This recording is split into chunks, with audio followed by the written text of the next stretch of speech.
You know, sometimes you just have to push the other button. So, for all you lip readers out there, I'll give you a moment to catch everyone up, and then we'll just go ahead and pick up where we left off because apparently this is the first time I'm doing this. All right, so Help Action, 40th episode. Very excited to be discussing collaboration this evening with my wife. This is my wife, Jamie. Jamie, how are you, son of a bitch? Take two. You know my mama. That's true. But That's I true. am good. So yeah, I was explaining that this is not only an anniversary episode because it is the 40th episode of Help Action, but it is also our anniversary, or at least our first anniversary. Do you want to explain that situation? Yes, we have two anniversaries. The first one is our dating anniversary, which was 1995. Yep. So 26 years ago. And then our 26. wedding anniversary is tomorrow. Tried to have it on the same day, but just didn't work out that way on the calendar. So we got as close as we could. Yep. So now we have two anniversaries. We get to celebrate our anniversary stretched over 2 days, and it's pretty awesome because I can't think of somebody that I'd rather spend my time with, honestly. So we usually spend it at fair, but not going to crowded public places right now. Yeah, that's still kind of scary. Although I miss Renaissance Festival very, very much. Same. Just too people-y. Yeah, too people-y. So yeah, we're going to talk about collaboration, specifically kind of focused around how collaboration is useful in gaming. But we'll probably maneuver around some of the other interpretations of collaboration before we wrap this evening up. So I would say tell people where they can find you on the internet or plug what you'd like to plug. Occasionally on his channel. Yep. Yeah, you played in the Dark Crystal game. Yep. I believe that is here. If I can get the shirt, there we go. Above your banner. That we ran here on the channel, and also one of the Dowrenland one shots. I think you also have played in. Yep, and Ghostbusters coming up. Ghostbusters coming up next month. Very excited for that game. I'm doing a little bit of light reading on H.H. Holmes. Lovely individual. Oh yeah. No, not really. Okay. So I think we can probably go ahead and get started. One of the questions that I like to ask pretty early on in these is, when and how did you come into gaming? How did you discover the hobby? First learned about D&D actually from my best friend's stepdad. He and a group of friends played first edition, and they'd been playing at that point about 25, 30 years together. So they've been playing in a group for a long time. And it was always kind of talked about in the background at their house, and I saw the books and things like that there. But in college, Jeremy's been playing since he was younger, but in college we kind of started a group, and that was my first time ever playing. So. Yeah, and the really crazy thing about your friend's dad is they've been playing the same characters for that whole time, right? Yeah, talk about an alter ego. Which is, that's just insane. I can't even fathom still being able to find interesting things to explore for a character, having played them for 30 years. Well, I've played myself for 40 years, and I'm really bored of it. No, I'm just kidding. So that's pretty wild to think that somebody could have been keeping a story going, even a vaguely cohesive story going for 3 decades. That hurts me as a dungeon master. You find ways to do it, but yeah, it's most people just aren't used to doing that for that long. So. Sure. Yeah, but so when we started playing in college, what was your first, what were your first thoughts about the game and all of the stuff that went into playing? Yeah, that was different because I didn't play with that group of my friend's dad or anything, obviously. Weird. But it's different just hearing about it and then playing with it. And at that point we were in theater. So it was a lot easier, I think, for me to kind of get into the acting things out and everything. Yeah, that's fair. There was definitely a lot of acting going on in that group, even by people who weren't the stage performers. So even people who were more involved in the technical side of things, like Ro. she would still get into character. I mean, Ro was a character anyways, just by herself. But when she was playing her character, she got into it. Very animated. Just a really good group. And I've told this story a lot on the show, but having the background that I had, where there wasn't a lot of character development in the initial Dungeons and Dragons that I was playing, it was fairly kind of paint by number, stuff. It was you go to the caves, you kill the goblins, you get their loot, you come back, you level up, you get stronger, then you go fight the bugbears, and then on and on. But playing with the group in college, when it was a bunch of people from theater, they showed me a completely different side that of the game that I hadn't experienced yet, which was really rich character and story development, doing voices and, showing how you were going to attack with your weapon and things like that I'd never really thought of as being a part of the game. And it definitely changed the outlook that I had for Dungeons and Dragons. So I'm very appreciative of that. And I got to play with you, which was even better, because our relationship at that point was, we were 4 or 5 years that we'd been together at that point. College. Yeah. And I don't think we had moved out. I don't think we had moved out together at that point yet. We moved out during that time period. So Yeah. I'm not sure when we started, whether we were at home still or whether we were Yeah, that's right. on our own. I remember, because when we moved into that house across from the guy that was running our game, our dungeon master, my thought was, we're going to get to play all the time. D&D every day. And we didn't play a single session the entire month or 2 months that we lived across the street from him. And I was really bummed about that. But yeah, our relationship was fairly early on. So it was nice to not have to choose between the hobby that I was developing such a love for and you, and my time with you. Being able to have both was, well, I'm spoiled, I guess. Well, I was going to say, I'm not sure who would have won out on that competition. Well, there's some things D&D just can't do for you. Let me tell you right now. It's a great game, but there's some boxes that are unchecked. No, there's some books out there. That's true. That's fair. I'm not judging anybody. So, hey, Nathan. Hey, Jason. It's good to see both of you. Hope you are having a kick-ass weekend already. Let's see what we got here. Okay. Let's get to the first question about the topic that we're having.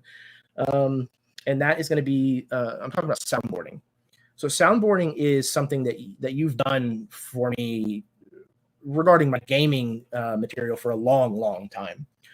Being able to bounce my ideas off of you and have you build or alter or add to them has been absolutely invaluable. My ideas always come out better after you and I have batted them back and forth. How do you shape the ideas of someone else's project when they ask you for help? I think it might be a little easier between you and I because we've got kind of a shorthand. It is the advantage of us having been together for as long as we have. But we just seem to think kind of along similar wavelengths. Yeah. So it's easier to bounce things off of you because it's kind of, it's not an echo chamber because that's not what it is, but it's kind of like a ball bouncing back and forth. It kind of picks up momentum as it goes. Sure. Yeah, and I think because you and I have spent so much time together from such a young age, that even some of our taste has developed alongside one another. We have a similar taste in music and in movies and things like that. Otherwise, we would have probably stopped hanging out a long time ago. And I'm really thankful that that's not the case. But I think we developed into adults together, and so we kind of discovered our adult passions and the things that we were into kind of beside one another at the same time, and we're able to share those things with one another. And so that shorthand, I think, is developed from a mutual consumption of media. Yeah. We've seen the same movie, so I can say, oh, it's like the scene from that one, that's got the thing. Yeah. And you're like, oh, okay, cool. And then you remember something else from that movie or something that's connected to that thing, in your brain.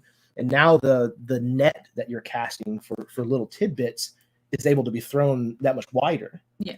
Which that's the whole heart of why collaboration works so well, especially in a creative sense.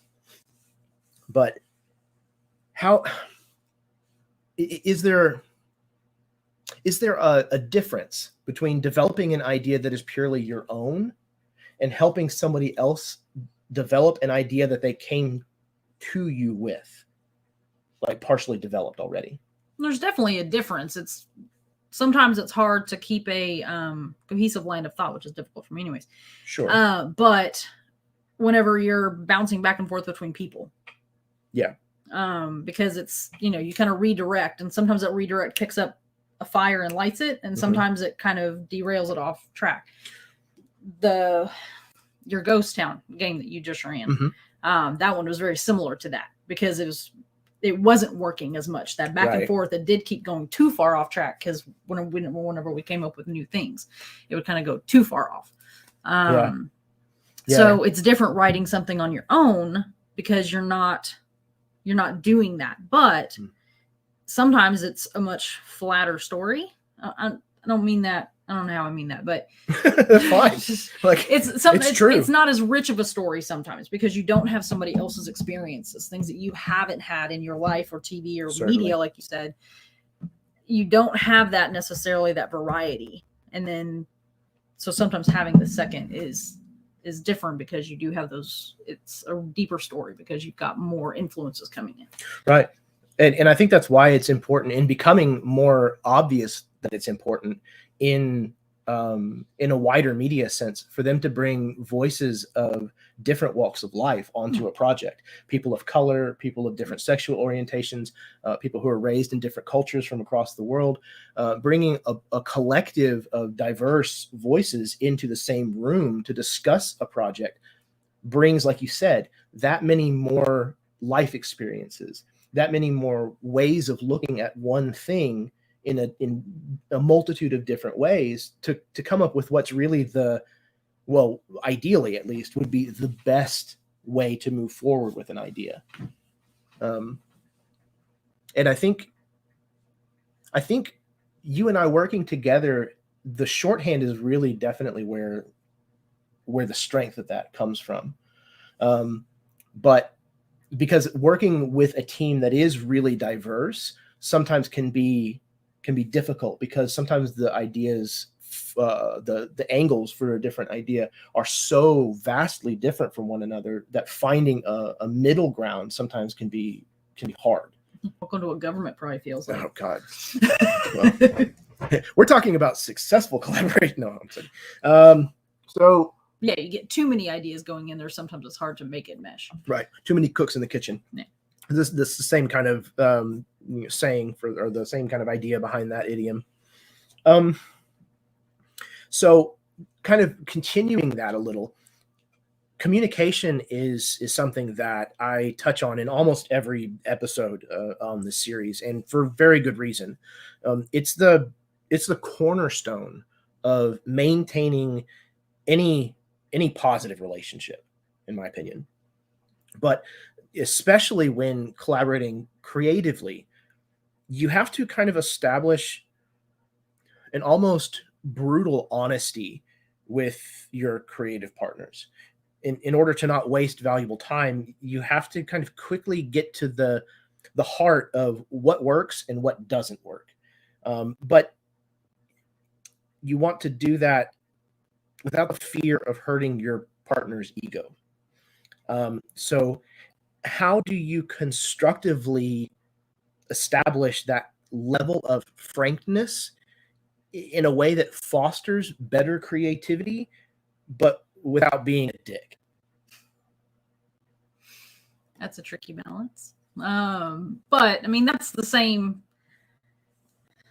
It's kind of a good analogy for marriage there too, because it's a lot of that carries over. So you have to try to make your needs known, or what you want. In the case of telling a story, that's to go back to that, what you want versus what the other person wants, and then trying to end up at a ground where you're both happy. But redirect to the beginning of that question. The constructive kind of criticism, trying to get through that is it's what they tell you in psychology and stuff is the praise first and then the but, so that's kind of how to do it without seeming like a dick. It's not that it's not a good idea, but maybe, try to work on it or add this to it or something like that. So yeah, a lot of what they talk about in like management and leadership and things like that is how to deliver the shit sandwich. It's a compliment with the shit that you need taken care of and a compliment at the end. That's the way you construct the conversation with that person. That's honestly psychologically proven to be one of the best ways to hand criticism to someone. And it's difficult to do sometimes, but if you are the leader of a project, if it needs to get done, then sometimes that's just honestly the only way to do it.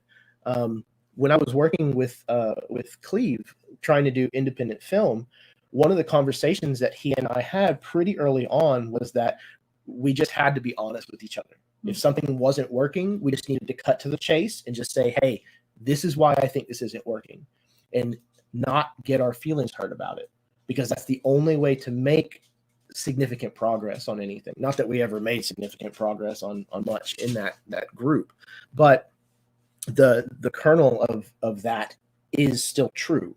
Like, you have to learn how to cut to the chase, how to get right to it. But at the same time, you also kind of have to learn how to toughen your skin up a little bit, because if you're going to be that way for somebody else, that goes both ways. Absolutely. Like, and again, that's part of the collaboration too, is like you said, you have to be prepared to check that emotion for yourself of not getting defensive about it for the other side too. So yeah, and you have to, kind of learn, like the saying goes, to kill your darlings. You have to be willing to walk into a collaboration session, and anything that you are cherishing as a part of, an idea to hand over to the group, you have to be okay with it not making it into the final project, and not taking it personally, which as a creative is very hard to do. That's something that I struggle with a lot. I try to receive criticism with an open mind and an open heart,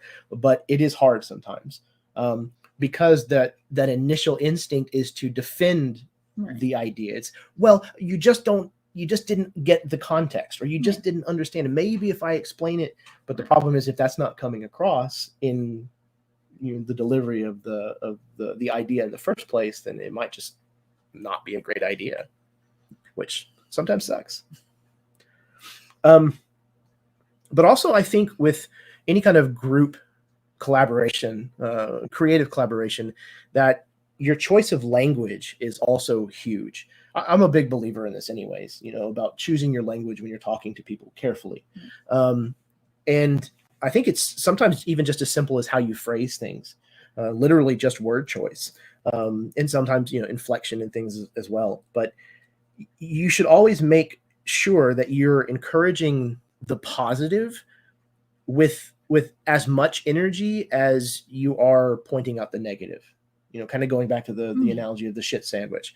It's the same kind of thing. You need to make sure that you're not ignoring the positive things that somebody is saying or bringing to the group, and only focusing on the negative, because that builds a very bad working environment.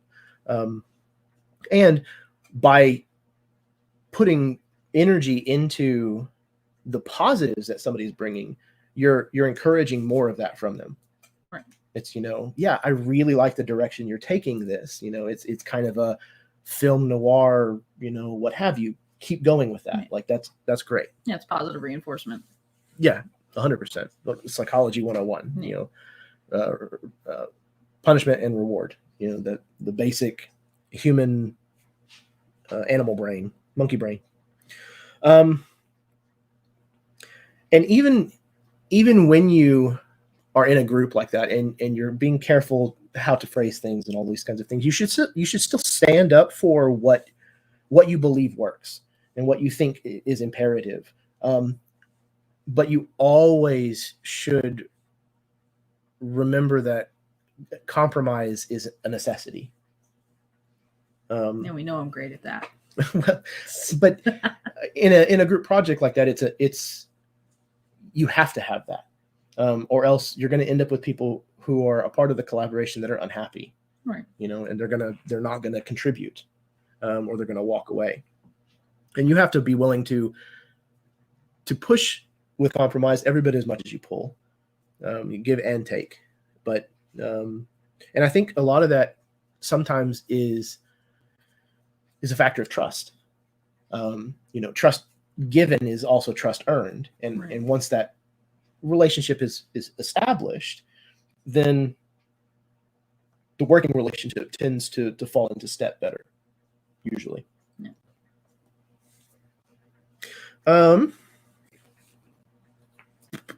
You got a question? A question. A question from Jason. It's a question from Jason.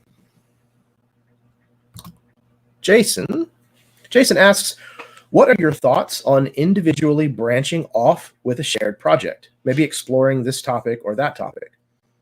So like, somebody comes up with an idea and people take parts of it and go separate directions, or different interpretations of the same idea in different directions. Like, I guess you start. You want me to start? Okay. That's fair. I think that if there's money involved, that's usually a recipe for disaster. In my experience, anytime that there's intellectual property that's being like discussed, and people take parts of it, it usually ends up in a lawsuit, it seems like, and then the project oftentimes never sees the light of day, which is unfortunate.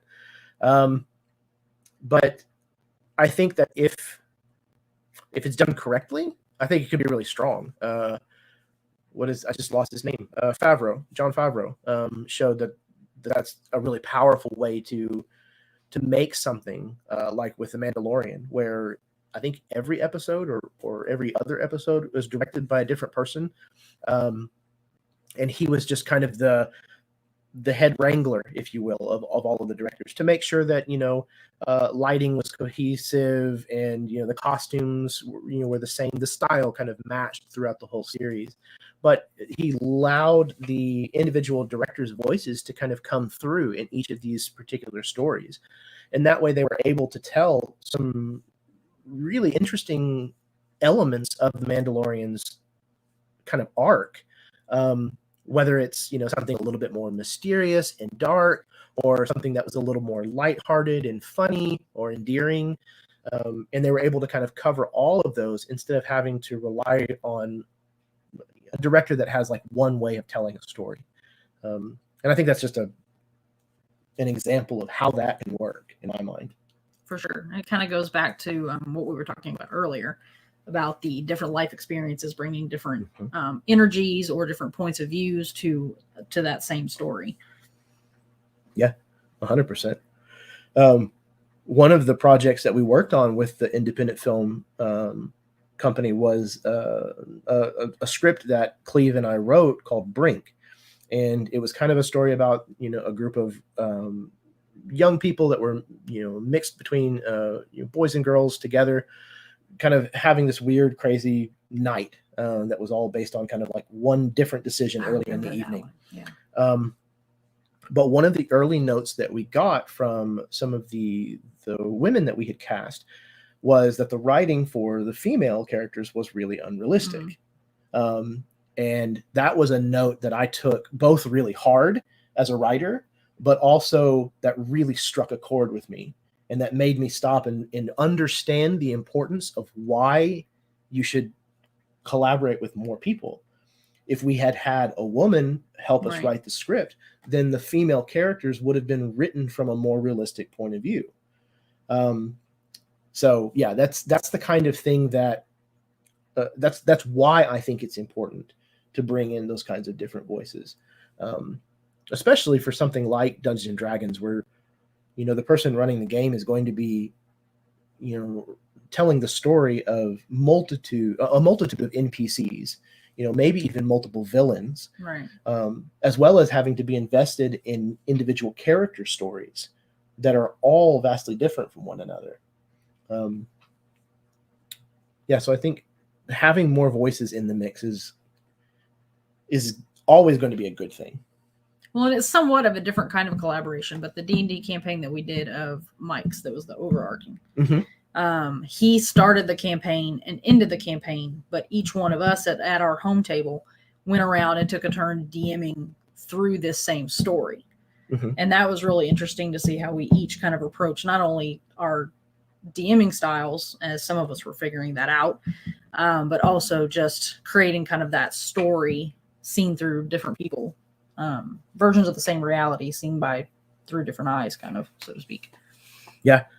And yeah, it was really neat because he gave each of us an element basically that he wanted us to work in, that he needed to have accomplished, in the mini arc that each of us ran. And it was really cool to kind of get that as a requirement or a restriction, maybe even. But it's, because it's a challenge. It makes you have to figure out how to work that in a way that, makes sense for everything. Yeah, and I think that to a degree, restraint helps with creativity. There's kind of a thought that goes around every once in a while where people talk about this, where having restrictions is a good thing for somebody who needs to create something. Because if you sit down with a completely blank canvas, better than most people that I know, analysis paralysis kicks in. Yeah. And you just sit there and go, I don't know what to do. I have too many ideas. And they're all disconnected from one another. And I don't know how to take this, towards being a finished project. So having a restraint, having, somebody come in and say, okay, you have to tell a story about, the Aztec Empire and, the conquistadors are all vampires. Go. Yeah, it gives you some parameters. Yeah, exactly. With which to bounce that creativity off of. Exactly. Well, and like we were talking about earlier, where someone mentions something and that sparks something in your brain that then connects to all of these different movies you've seen, books you've read, ideas you've had, and how those connect to that one idea. And then you can start making connections back to the project and bringing in those other ideas that might flesh this original idea out and make it richer. And those little jumps, those little sparks in the synapse of you are entirely different than the ones that I have when I hear that same prompt. Yeah. And again, that goes back to the shorthand. We do see similar ones because we do see a lot of the same influences, but even though we do watch a lot of the same media together, we do also have our individual things that we're kind of into. You have different YouTube videos than you watch than I do, and different TV, movies that we watch on our own. So sometimes it sparks that tangent to, oh, this happened in this story. I use that a lot there's several concepts that I've recommended to you for storylines and stuff that from the Kushiel's books. Yes, absolutely. There's a series of books that I love, and there's just some really good story elements to those books, which is one of the reasons why they're my favorites. And so there's been several times where, oh, that would fit really well in this. Like Evermore has his campaign Evermore that we've been talking about. There's several bits where I'm like, oh, this happens in this story, and I think would be really cool in here, kind of thing. So, and again, like I've just writing this example a little further. Like I've always been a pretty big fan of period dramas. I like period film, especially. So I guess what would you call that? What era would Baroque? That kind of Casanova, Zorro, Count of Monte Cristo, all of those kinds of stories are very fascinating to me. But like a lot of the romance side of it that typically comes with that genre has never been as appealing to me, honestly. There are aspects of it that are fun, but sometimes it just goes a little outside my typical tastes, I guess you would say. Wheelhouse. Yeah. So. And because I'm horrible at reading, because it takes me so damn long to read anything. I don't read novels for fun. I read Wikipedia articles ad nauseum instead for whatever stupid reason. But so being able to tap into that vast library of knowledge that you have from all of the books that you've read is a whole world that I haven't had access to as a medium. When you do horror campaigns, I pull on my Dean R. Koontz and my Stephen King that I read as a kid. That probably explains a lot about me. You said And it. then you go the romance stuff like Evermore and some of that and everything. And that's the, you get into the Game of Thrones world building. Mhm. The Kushiel's books also have quite a bit of world building to them stuff. So that's whenever I start pulling on that stuff. So, and for anybody that knows Jeremy or has watched some of these, he steeps. He talks about steeping before. Just so y'all know, whenever he's steeping, I'm steeping. That's true. But again, like at least it seems like, and it's probably a little unfair of me because I push it on you, but you seem to enjoy period dramas and stuff as well. I love watching movies in general. So yeah, it's even whenever it's Gladiator for like the 15th time, I'm like, oh, you want to watch that again? Let's go. You know, so are you not entertained? Yeah. It's great because our tastes are so similar that more often than not, I know you're not going to mind, watching most of the stuff that I want to watch. And then I know that there's going to be things, like I'm the kind of person that when I'm steeping, I'm going to watch everything I can get my hands on if I can, even like the B and C list stuff, if I can chew through it. And sometimes I know that that's not entertainment for people who aren't invested in the idea that I am. So not wanting to watch it, I totally understand. And a lot of times I'll watch that stuff on my own. But occasionally, even some of those, I'm like, hey, you gotta come here and see this. It's a cool moment. The double steep, Jason says. Absolutely. Kenya, she's wanting to know dirt on Evermore. Don't tell her anything. That's cheating, Kenya. Just a little bit. But I could tell you things. I will mute this like I didn't intend to in the very beginning. Just Facebook message me, Kenya. Terrible people. Somebody's been reading your notes. Yeah, right? Fucking for real. Okay. When there is a group working together on a project, such as playing a cooperative game, is it important to establish a team lead? Why or why not?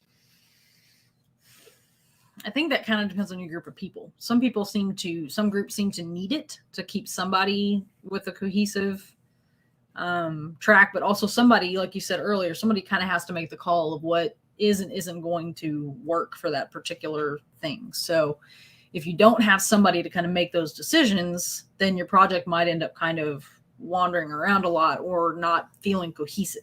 And we've all watched movies like that where at the end we're like, what? Speaking of Game of Thrones, sorry, go ahead. Just the last 2 seasons. So having, again, a group lead is kind of good maybe in that regard, but you also want to make sure that that lead is working for the group.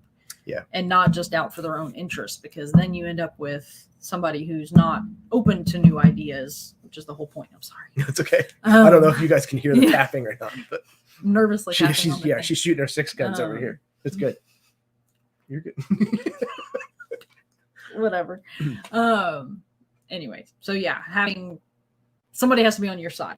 And again, that goes back to DMing too, because that's what the DM is supposed to be. Thank you. Is working on the side of the players, even though you're putting them up against challenges and things. So, are you listening, people? This is what I preach to you. I preach this, and there's a reason. Yes, please preach, sister. Preach on. No, absolutely. Like the DM needs to be the biggest cheerleader of the players. Yes, you are there to challenge them. Yes, you're there to push them to the edge. Yes, you're there to make them question whether or not they're going to succeed. But at the end of the day, you need to be the one who is rooting the loudest for them. Secretly, if you have to kind of maintain the guys. But when they roll a 20 and they crit your big baddie and they chop off his head or whatever at the end of a very long struggle, you need to be pumping your fist going, yeah, they did it. Because you did good D&D. That's what we're here for. Well, and again, as a DM, you set those pins up for them to be bowled down. So yeah, that's a good way of looking at it. Yeah, you're the one who's setting the pins up, and you're hoping they get a strike. Yep, absolutely. Bowling analogy for your dad there. Yeah, and I think in any collaboration, there will be an impasse at some point or another, where differing ideas have a fairly equal footing with one another. And like you said, a decision has to be made between those. So having a person who is designated ahead of time to make those kinds of decisions, of course, like you were saying, fairly, and only after hearing all of the sides with an open mind, I think that's the most efficient way to deal with this kind of an issue, which will happen in any collaborative group that I've ever been a part of. There's always been a time where there's been, like I said, a stalemate, an impasse, and it's like, well, we have to make a decision to move forward about this idea. What are we going to do? Having somebody there that can says, this one, even if it's from a roll of a die or what have you, it's important to have somebody who's in charge of adjudicating that kind of moment and getting the group past it. Yeah, you think about that for, Saturday Night Live. Like, you hear, like, that's obviously whoever's writing the skits, they're creating them, but who's running the show there is somebody whose job is to decide which one they do. Yeah. So you do have multiple teams working together, but somebody does make that final call. For you and me, that's easier because I'm helping you with yours. So with the campaign stuff and everything, for the most part, it's you make the final call. Like, you have the final decision as the primary storyteller, and then I'm, just a helper.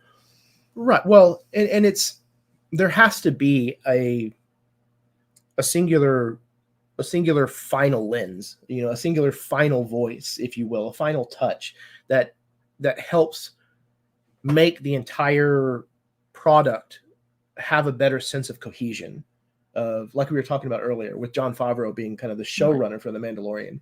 They're all going to bring their individual things to it, and he's the guy who says, wait a second, Beskar is silver, so we have to change this.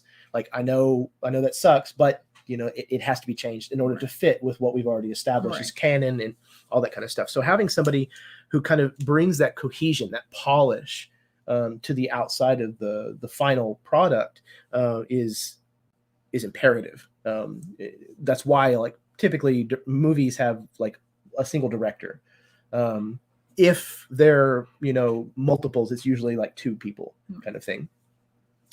And they're usually like brothers or sisters or something, like that, where they have a very close collaborative working relationship. They understand and trust each other's choices, and sometimes can finish each other's thoughts and that kind of thing. Yeah. But we have another question. This question is from Nathan. And he asks, how do you best deal with that conflict while trying to keep that collaboration? So when a conflict arises between like ideas, how do you handle that? I think the first thing to think about is how you would feel if you were in that same situation. Yep. And it gives you a compassion for that person. And that's really helpful in thinking, okay, I know I wouldn't want to be told this way. And again, that's going to be different for different people, because what everybody's used to in their life or personalities work with. But kind of how, and again, that's when people really work together, like you said, the brothers, the sisters, the people who are used to working together, because I know how best to say that to you. Right. For the most part. Yeah, you know how to pull their levers and push their buttons. Get it right, but well, no, but you are exceptionally good at telling me like exactly what I need to hear, or phrasing something in a way that I hadn't thought of before, or again, just interjecting an idea that makes my brain then spring off in a different direction and goes, oh, okay, and starts making its own connections. So it's a little easier to kind of know, okay, like that was an okay, like what he's talking about, the trying to deal with that conflict. I can't talk tonight. You're fine, babe.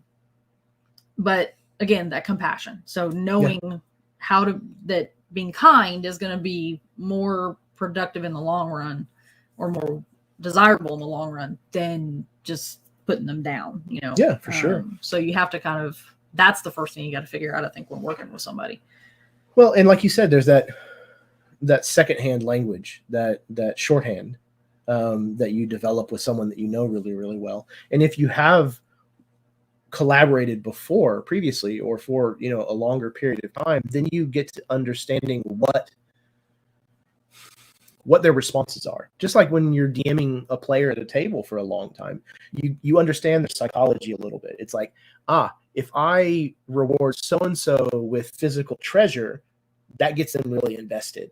Or if I threaten so-and-so's friend, I know they're gonna get into a fight, you know. So understanding those kinds of things helps you manipulate. I mean, you're not wrong. It's kind of a horrifying analogy or a horrifying realization to dawn on my. You see, it fucked me up. You told me I'm manipulating people. No, it's true. Sorry, you heard it here first. He pulls all the little characters by the strings. Yep. But maybe that's not serial killery. I hope. If you're watching this in the future and I did something wrong, I'm very sorry. No, that's a horrible thing to joke about. Where was I? There was a train of thought, but it's left the station, and I'm standing here holding my briefcase. No, I think that having that kind of shorthand language with a long-term working relationship it's hard to find, honestly. Just like any working relationship, a healthy, positive relationship, it's when you find it, you need to hold on, and treat it right. Because if you can find a partner that you can collaborate with creatively in a good way that produces satisfying results, then nourish the shit out of that. It's the same thing even with jobs. Like if you find a team of people, like if you don't have a high turnover and people who are used to working with each other, things just go a lot more smoothly. Yeah, very, very true. I think a lot of it's funny to me because, and that's one of the reasons why I love doing this show, is because I discover all of these little ways that the things that apply to role-playing games also applies to life in general, and vice versa. There's so many things that happen at the table, whether it's in-game or meta, that is a microcosm for the larger world outside. Oh yeah, for sure. And that's one of the things that makes this hobby so fucking endearing to me, and why I've invested so much energy and time into it, is because it's I can foster the kind of experience at my table that I would like to experience in the world, if that makes sense. Yeah. I can make this little bubble a healthier functioning place than I can ever affect the place outside of this little bubble, which is a sad statement, but. Well, it's not necessarily true either. I mean, you think about like ripples in a pond, so to speak, to get all philosophical and stuff. It's the, what we do at the table, the energy that we have together as friends and work together as a team, DMing and creating a story. And that even goes for raising a family. It goes for all kinds of things, but it does move outward. And so the kindness that we, like our home table is like, our group is awesome. And so being able to have that camaraderie and everything, and that something that makes you happy, and then that in turn everybody's happy, and it creates good relationships, and that kind of goes forth, I think, and I totally than just the table. I totally understand what you're saying, and there's a lot of philosophy or metaphysical beliefs that kind of tie into energy and things, and sometimes they go a little far for me, but there's a lot of truth in a lot of that as well. And one of those things is you're always expending energy, always, in everything that you do. Energy never is destroyed or created. It only changes forms. That's a fundamental of science. So everything you do puts energy out into the world in some way. Every step you take puts out, kinetic energy into the ground, et cetera, et cetera, et cetera. And energy has charges, just like electricity, and positive and negative. I don't know if that correlates into electrical energy or what have you, like a charge, but sometimes I can tell when somebody is upset just by walking in the room. Oh yeah. Or you walk into a place that has a bad history and you're like, ooh, this place is no good. Like there's something bad in here. This juju is off. So I think that if I can do as much as I can, expending energy out into the world, if I can try to do so in a positive way, rather than a negative way, then at least in my mind, I'm putting good out into the world. Yeah. That's how I always look at it. I mean, some people call it karma, but it's also the put good in, get good out kind of thing. Yeah, for sure. And again, working together, to go back to the collaborating thing, it kind of goes hand in hand. Again, you put good into a project, to a team, to a group of people that you're working with, and you're more likely to get good back. Yeah, 100%. Yeah. If you're working with a team and you're always being encouraging and delightful to be around, and you're still being frank with people when it needs to, but you're doing so in a creative way, or in a constructive way, then that's more likely to come back to you, because that's going to become the status quo of the way that things are done within that group. AbTab is a prime example of that. For sure. Now, AbTab isn't, strictly speaking, a collaborative project, but it kind of is. It's a community that has literally been built and fostered on purpose. Right. Obviously creating the D&D community. Right. To an extent. Well, I mean, like a splinter of, or a corner of, because that is a very big space, especially now in here on the internet. There's the gaming community hobby is explosive on the internet now. But AbTab obviously was formed with the intention of supporting their company, right, and promoting their products and play testing them and discussing them and all that kind of stuff. But it became so much more than that. For sure. And I think part of the reason is, for one, the four fathers were okay with that happening, right, with it being more than just a discussion about their company. But they also showed everybody how to be a good team player, how to be constructive, how to be a pleasure to be around and talk to, how to be helpful and supportive and genuine and even loving. And I think that is something that or at least I found missing from most of the RPG corners of the internet that I had found before it. Yeah, there wasn't. It's kind of ironic for a game that centers on playing together. There wasn't a lot of there wasn't much of a community feel to some of those, because I did do play-by-post for a little while, back before the yield he's getting spammed, yield internet of video, and there just wasn't. It was very much like we came together for that game, and then once you weren't part of that game anymore, it's like boom, whatever. And Absolute Tabletop is so awesome in that everybody's still kind of around and having other conversations and things like that, and it does feel a lot more like a community. So yeah, I recommend any place that I've on some of my pages and stuff, there's people that are like, my kids want to start playing D&D. How do I do this? I'm like, go to this Facebook page. Right. These are awesome people, and this is who you want to game with. Yeah, and that's really not to just completely toot AbTab's horn, but it really is. It's just a place that fosters positive interaction. It's supportive and creative, and it is gaming focused, but the people there have been there for one another more times than I can count. And it's a very, very special place. And I've met a lot of incredible people through there and gotten to game with a huge, massive host of people that I never would have talked to before. So it's been a really great experience. And I do kind of think of it as a collaborative project, because again, I feel like I have done some work at shaping that community, for better or worse. I do apologize for the worst part, but we have all worked together to mold it into what we want to see, right, what we want to be a part of. And that's very much a kind of thing that transfers over into life, that transfers over into gaming at your table. That's what you want to foster at your table, is that kind of encouraging atmosphere so that people want to collaborate. Right. Well, they want to come back. Well, that too. Yeah. Absolutely. I heard a lot of horror stories about group games and home games and things like that, and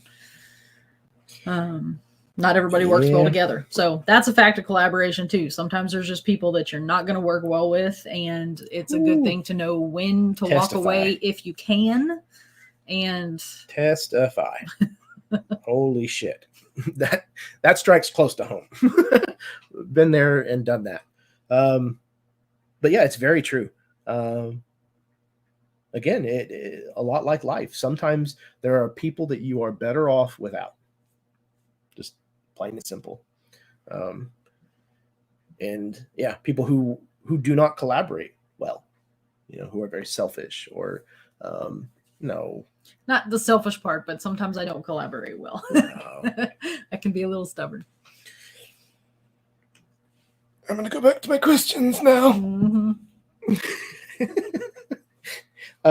Okay, so speaking of you, without a doubt, you are one of the most empathetic people that I've ever known in my entire life, if not the most empathetic. What impact do you feel that empathy has on playing at a table? Well, again, it goes back to the compassion for your other players and understanding. Like, obviously, nobody wants to be talked over, things like that. So being able to understand how that would make me feel. And I'm sure different people go through different filters, but for me, it's that golden rule. I guess whenever you're a kid, if you don't do unto others, do unto others as, I guess it didn't sink in as well as I thought. Do unto others as you want done to you. So that's what I was taught as a kid by my parents. And so I try to treat people the way I want to be treated. 100%. Not always good at it because we all have our moments, but it's for the most part, if you want to be respected, if you want people to be kind to you, again, energy, give that back. But so empathy kind of allows me to, I guess, feel that a little more towards seeing, okay, somebody's upset about something, or and maybe not push them on a certain thing, or maybe not do this to their character, or maybe today's not the day to emotionally kind of push them through something at the table or anything like that. Yeah. What about in character? Are there ways that empathy helps when you're actually playing instead of just being a presence at the table? Like whenever you're getting into the headset of a character? Like, do I bring it to my characters? Or does empathy help you as a player portray a character? Sometimes it's actually a deficit. Really? Because like I have even in character, and I'm like this as a DM too, because I don't want to hurt my players. But even as a player, sometimes it's like, well, my character's barbarian. I should probably just run in the room and just wreck whatever's there. But it's like, but do I really want to do that right now? So it's like I fight against that sometimes. Sure. Like, even though it's the bad guy or whatever, I don't want to necessarily go against that or hurt it too much. I'm having a hard time with that with this character that I'm playing right now. Because I'm supposed to hate all monsters and be vindictive against them because I'm playing a ranger. And but my personal is kind of like, I don't want to be that way. So right. Especially when they're like animals. Yes. Yeah. that strikes a chord with you, I think. Yeah, particular. Like the baby come here. Yeah, I gave them a baby come here. She didn't want to kill it. But Okiri, which was one of my other favorite characters, like she died and I kind of pitched a temper tantrum. A 35-year-old woman or something pitched a temper tantrum over my character dying. She barely talked to me for like a day and a half. Because I love that character. But she was so against my nature. She's like an assassin and like all kinds of behind the scenes, dark, scary stuff, killed a baby, things like that in character that obviously I would never do as a person. So it's hard getting taking the empathy out of it sometimes to play a character that's supposed to be kind of that ruthless and deceitful and things like that. Sure. So it's hard to step out of myself that way. That's really interesting because for me, empathy is what allows me to portray things that aren't a part of my personality. Yeah. So, and a lot of that is, the kind of knowledge that I learned from studying theater is how to watch people and how to pick up on mannerisms and behaviors and try to figure out motivation behind, you know, what's actually being said, and to try to find why they're doing something. Understanding all of that kind of stuff is what helps me to portray characters that are different from myself. That's why I can enjoy playing a sociopathic, you know, villain who is just rude and mean and vile in every way possible. But I'd like to think, at least, that that's nothing like who I really am. No. But in order to do that, I have to study kind of those other elements or the things that I think portray that from other people. And to me, empathy is the key in that, is being able to understand, oh, that person's angry. That's why they're saying this thing. That's why they're doing that. They're lashing out. Or that person hasn't said anything for a long time. I wonder why. And kind of just watching and learning, oh, okay, they're uncomfortable because something to do with that other person across the room. They keep looking at them. All these little patterns and behavioral tics are things that I kind of tuck away in my little utility belt. Yeah. That's cool. But yeah, if communication is the number one thing, the number one tool that a DM needs in their utility belt, I think empathy is probably number two. At least in my opinion, it would be. That would make sense. Even to go beyond what I was just talking about with portraying, you know, villains and NPCs and things of that nature, going back to what I was saying earlier about understanding the psychology of your players, like you're talking about, like, oh, they're in a bad mood and they're not responding in a good way to this particular thread. So I'm going to stop that. Like, there's no reason to do that. Or redirect. That person enjoyed that little moment. So we're going to revisit that, draw that out a little bit more.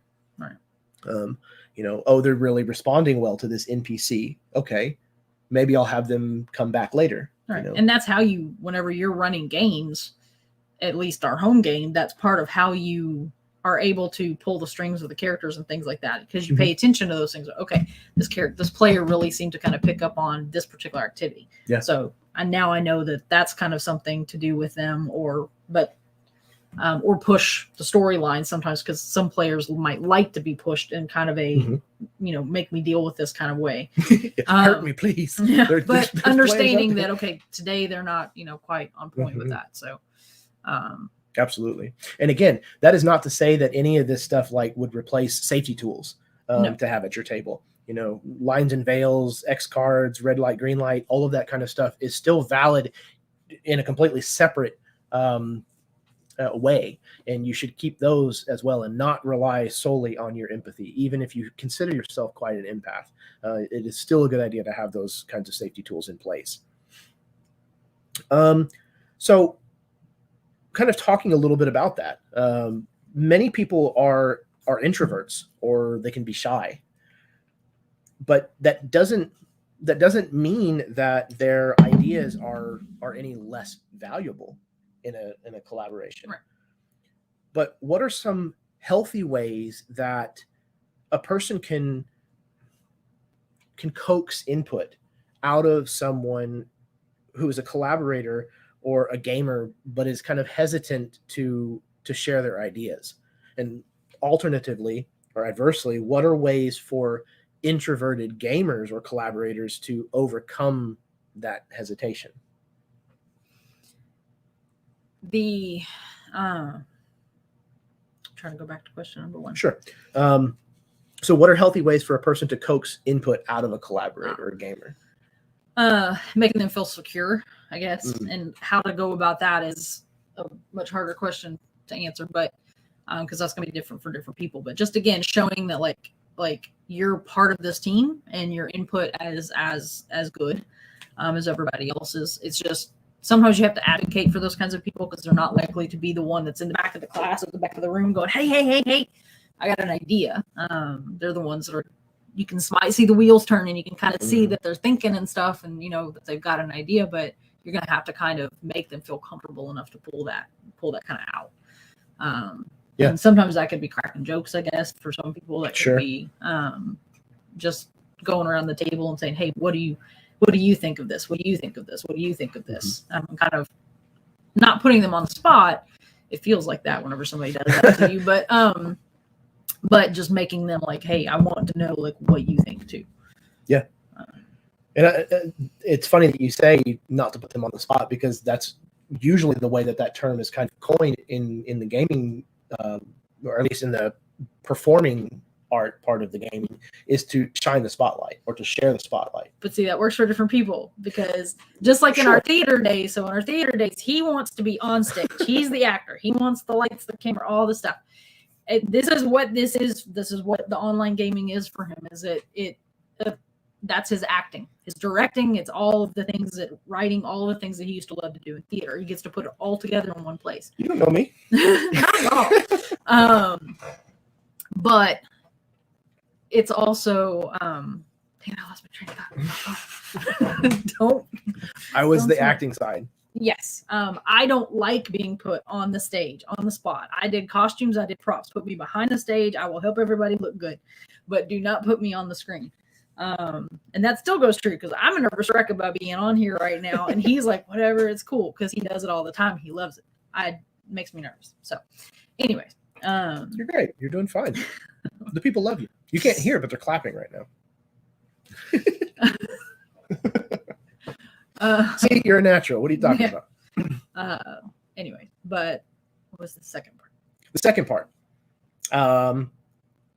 Nope. That's a different question. What are ways for introverted gamers to overcome their hesitation? When you figure that out, let me know. Bottle it, sell it. Give me the patent. The ability to say fuck it. That helps. And sometimes just be like, okay. And that helps a lot, being in a comfortable group of people. Our friends have been a part of, his friends have become a part of my friend group since we were, 20 years old. Yeah. I'm 41 now, so 21 years. 21 years. Some of these people were teenagers whenever we first started playing with them, and now they're grown and married and have kids. So it's we old. Well, I'm there. sorry, I'm old. So having that comfortable space, making that space comfortable. So as an introvert, needing that comfortable space to be able to even attempt to try to get out of your shell and kind of so it's the flip side of that. The DM is, or project leader, DM's kind of that, right, so to speak. Exactly. It's your job to make those people comfortable and to draw them out of their shell. And as the introvert, sometimes you have to just try to be comfortable, allow yourself to be comfortable, even when you might struggle with that. Yeah. And then letting, like I said, the fuck it, just to let it go, yeah, you know? Absolutely, 100%. I have a hard time doing that, so I can't do the Xenia. I'm playing a ranger, my current character, I'm playing a ranger who does the Amazonian battle cry, and one player keeps saying, he said, you have to do, it doesn't count unless you actually do the Xenia.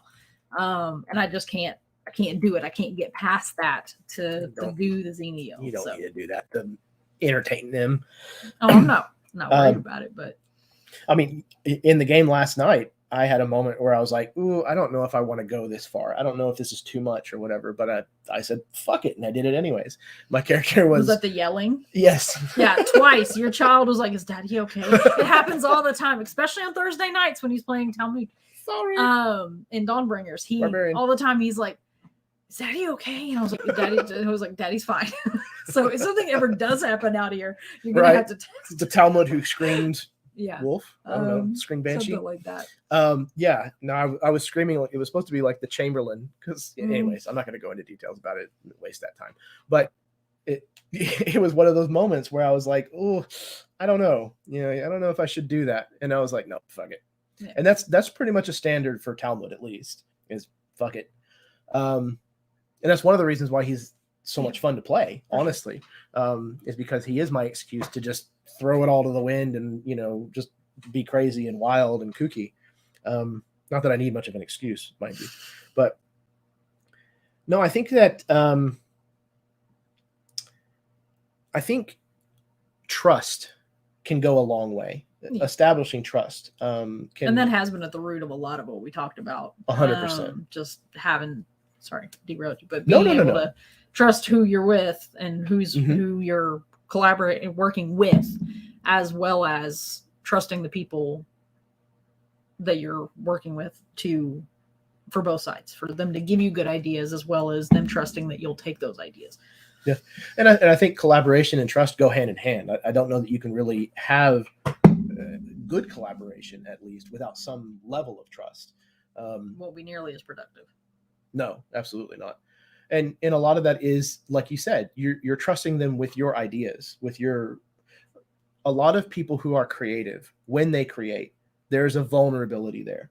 And that's one of the reasons why accepting criticism is so hard as a creator, is because you feel vulnerable in exposing that part of something that you made. Right. You know, that little part of you that's still the little kid who made macaroni art in school, taking it to your mom and saying, did I do a good job? You know, like, right. is this nice? Is it acceptable? And I think that you have to, if you want to build trust, that you have to have that collaborative spirit. You have to be willing to do that give and take. And that's what's going to eventually establish comfort. If you've shown that you can be trusted and you have shown that you trust them, then the ideas are going to flow a lot freer, because then that really awesome idea that they've kind of been holding on to, that they weren't really sure about, they're going to take a chance.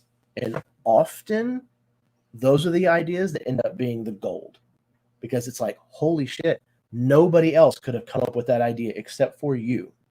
And that's amazing. You know, it's way better than anything that I could have come up with. And then you implement that shit. So yeah, I think I'm going to go on record. That's it. Communication, number one. The 3 C's. Communication. I lost it. Collaboration. The name of the episode. Dumbass.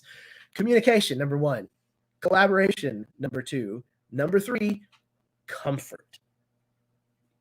That, I think, is probably the big 3 for any dungeon master out there, any game master. It's not just the comfort of your players, but also your comfort.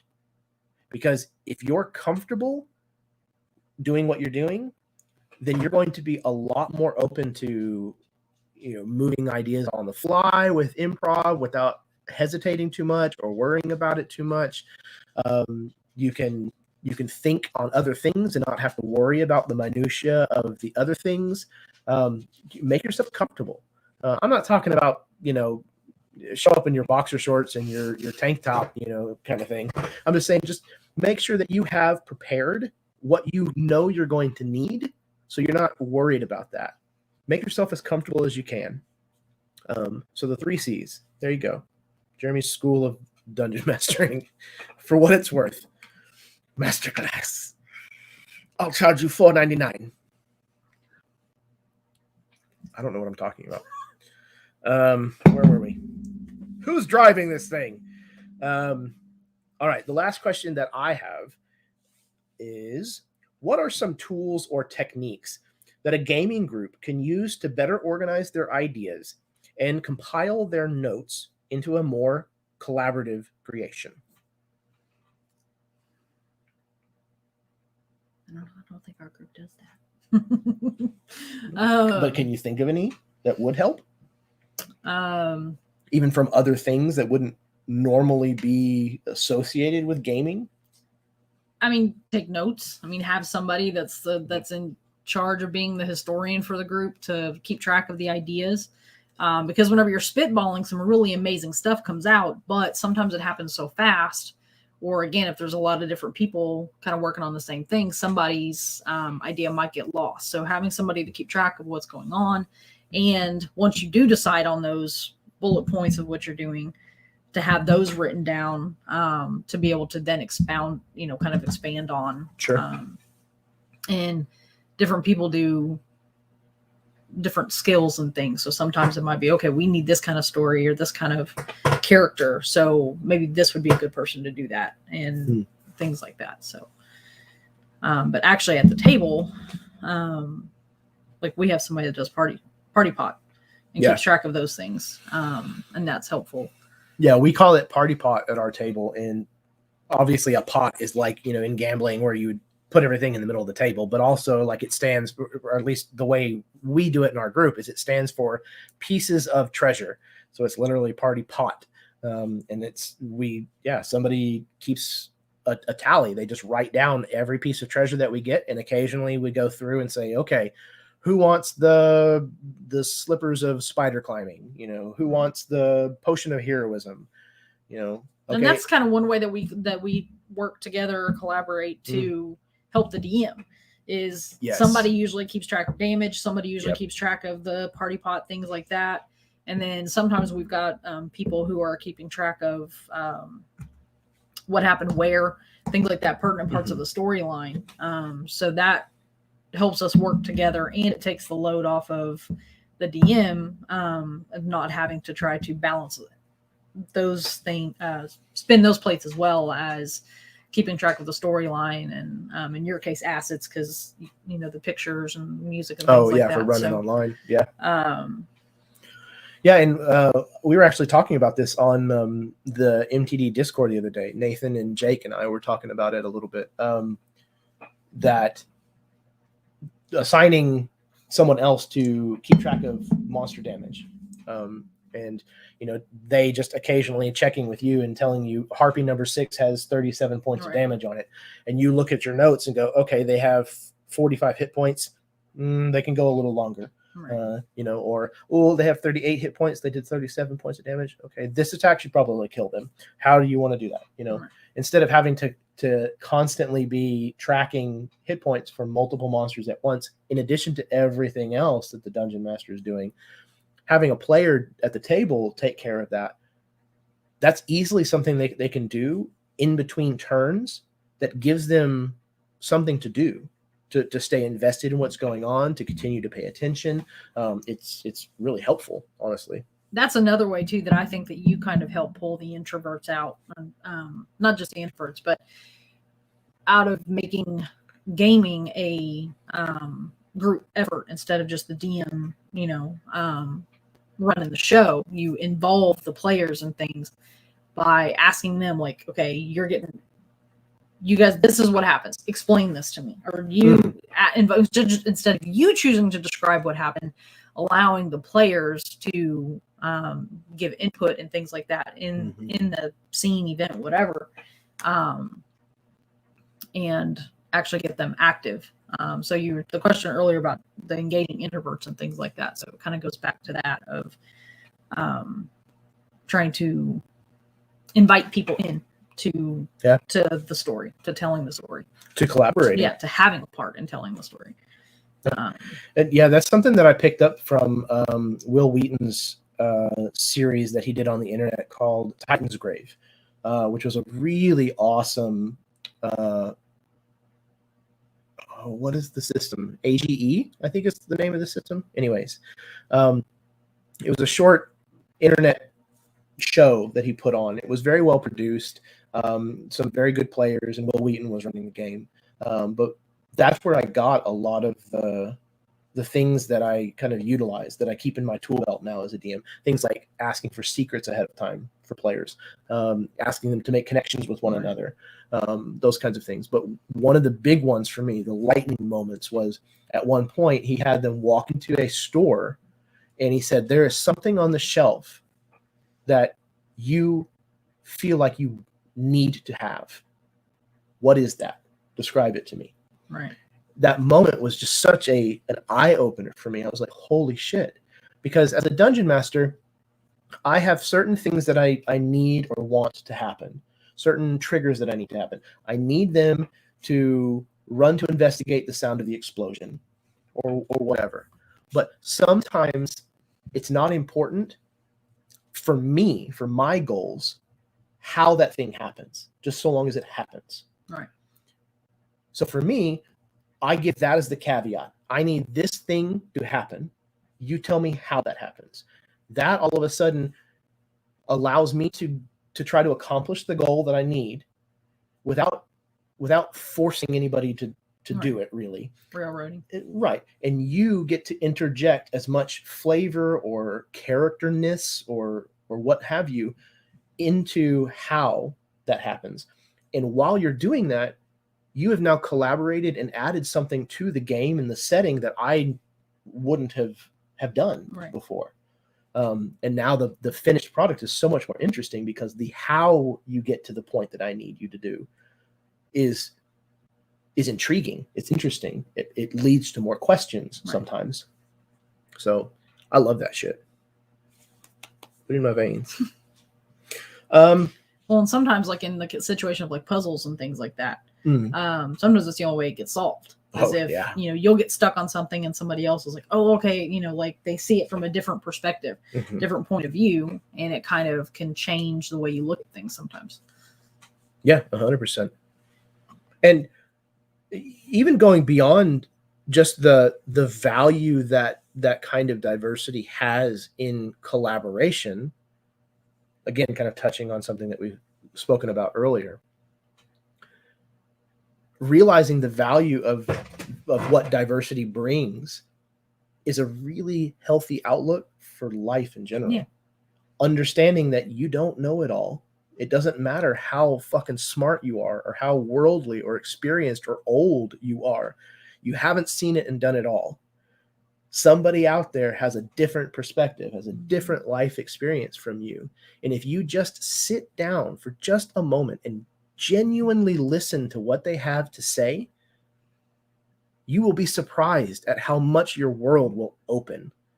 It's astounding to me that people don't do this naturally, because especially now, it is sorely fucking needed.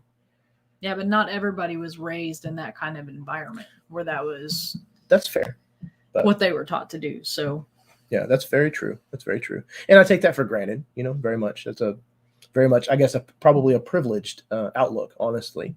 But God, it would be better. What the world I even got her to sing on camera. Holy shit, you guys have no idea how rare that is. You're welcome, all of you. I've just delivered a gift for you. Christmas came early. No, the real gift would be the crazy laugh. That's true. But everybody have to turn their headphones off. No, it's not as bad as she's making it out to be. It's adorable. I have a particularly unique laugh sometimes that is a little crazy. So, but it takes a lot to get me to that. I may or may not intentionally try to draw it out of her on occasion. Well, that's everything that I came prepared with, and it doesn't look like we have any further questions right now from anybody who's been watching. Yeah, I've been trying to read, but I can't read and talk at the same time very well. So yeah, that's fair. I think I've addressed everybody's questions that came in from the audience tonight. Thank you all very, very much for tuning in for this very special anniversary edition, episode 40 of Help Action. Hopefully there's going to be much more where that came from. Yeah, this has been incredible. If you like this kind of content, hit the like button, subscribe, share links with people that you know who aren't here and subscribed. Encourage them to subscribe and like. That's how the channel grows, and it would be mucho apreciado. I'm gonna do something that he had better not ever have done with any other person he's had on this. Oh, maybe that should be a standard. You think? It's hard to do virtually. It just loses fair. Something. Much safer. True. During this pandemic, are you crazy? Anyways, everybody, thank you so very much. Is there anything that you want to say parting wise to the people? Nope. To your adoring fans? Other than just reiterate, subscribe, like this guy right here. He's pretty cool. She likes me. This is incredible. I think I'll keep you. Well, that's good. Fantastic. Everybody, thank you so much. I love you all. I hope you all have a kick-ass weekend.